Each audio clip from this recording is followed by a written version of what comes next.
Match de championnat senior féminine à 7 entre l'AS Bonnier-Rouvain et l'US Saint-Paul, donc les Bonniéroises en rouge et les Saint-Pauloises en bleu. Un match qui va se dérouler sur un véritable champ de patates, il n'y a pas d'autre mot.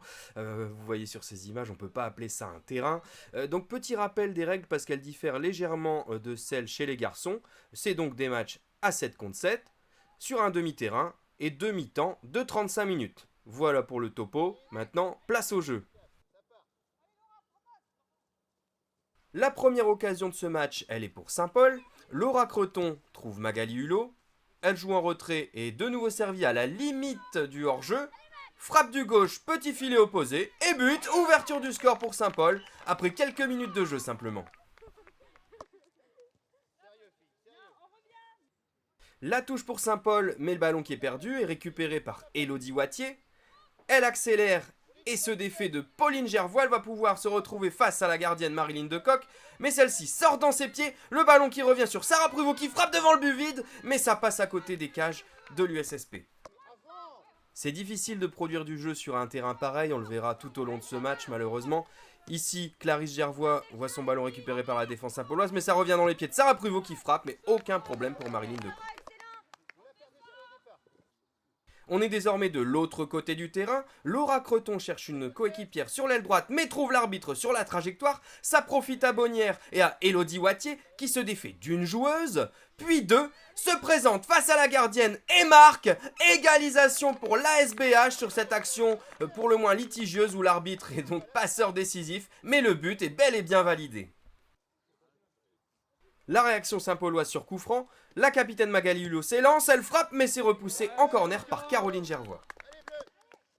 Touche pour les Bleus jouée par Abeline Couette, elle trouve sa capitaine Magali Hulot qui centre jusque Laura Creton, sa frappe trouve le poteau de Bonnière et la défense se dégage comme elle peut.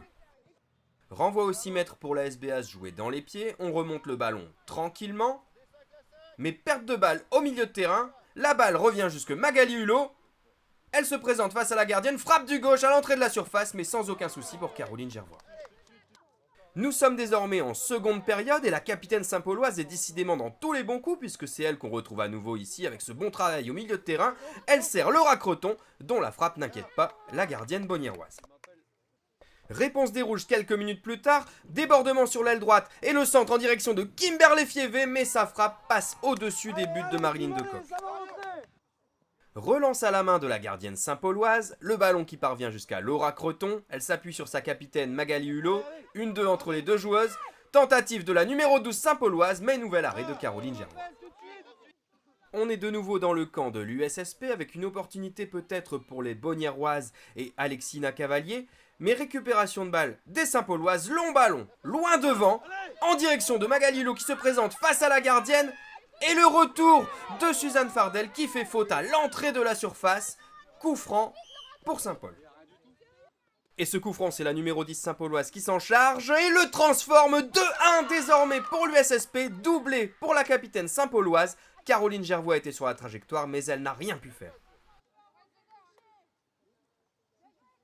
Les Bonniéroises, désormais menées 2-1, n'ont pas pour autant l'intention d'abdiquer. Kimberley Fievé a l'occasion d'égaliser, mais c'est repoussé par la gardienne Saint-Pauloise. Deuxième chance pour Emma Parent, mais la double parade de Marilyn Decoq sauve l'USSP. Renvoi au 6 mètres pour Bonnière joué sur Suzanne Fardel. Un peu trop facile sur ce coup-là, ça profite à Magali Hulot, mais elle ne transforme pas cette énorme occasion. Elle avait vraiment l'opportunité de tuer le match. On est actuellement dans un temps fort Saint-Paulois, elles ont vraiment envie de le mettre ce troisième but. Le ballon qui revient jusqu'à Abeline Couette, elle frappe du gauche, la barre transversale, ça rebondit dans le dos de la gardienne de Bonnière, mais ça ne rentre pas, décidément, quand ça ne veut pas, ça ne veut pas. Et derrière elles vont s'en mordre les doigts puisque sur ce coup franc, c'est Emma Parent qui égalise à 2 partout. Les Saint-Pauloises qui ont eu plusieurs fois l'opportunité de faire le break et qui voient finalement les joueuses de Bonnière revenir à égalité. Pour les Saint-Pauloises, tout est à refaire. Magali Hulot trouve une nouvelle fois Laura Creton sur son côté droit, mais décidément la numéro 12 Saint-Pauloise n'est pas en réussite aujourd'hui. Et vu la physionomie de ce match, on se dit que finalement c'est peut-être Bonnière qui va l'emporter. Ici Kimberley Fievé se jette, mais elle ne peut pas rabattre le ballon dans les cages Saint-Pauloises. Corner pour les rouges et la tête de Soline Delforge sur la barre transversale. Elle a bien failli tromper sa propre gardienne. Ça chauffe sur les buts de l'USSP. Nouveau corner dans la foulée pour Bonnière. La balle parvient jusque Suzanne Fardel qui frappe, mais l'arrêt de Marilyn de Kock permet à Saint-Paul de rester à 2 partout. Et ce sera d'ailleurs le score final. Match nul entre ces deux équipes. Saint-Paul a eu les opportunités de tuer le match à plus d'une reprise. Les Bonniéroises ont tenu bon, elles auraient même pu l'emporter en fin de match. Match nul, logique entre ces deux équipes donc.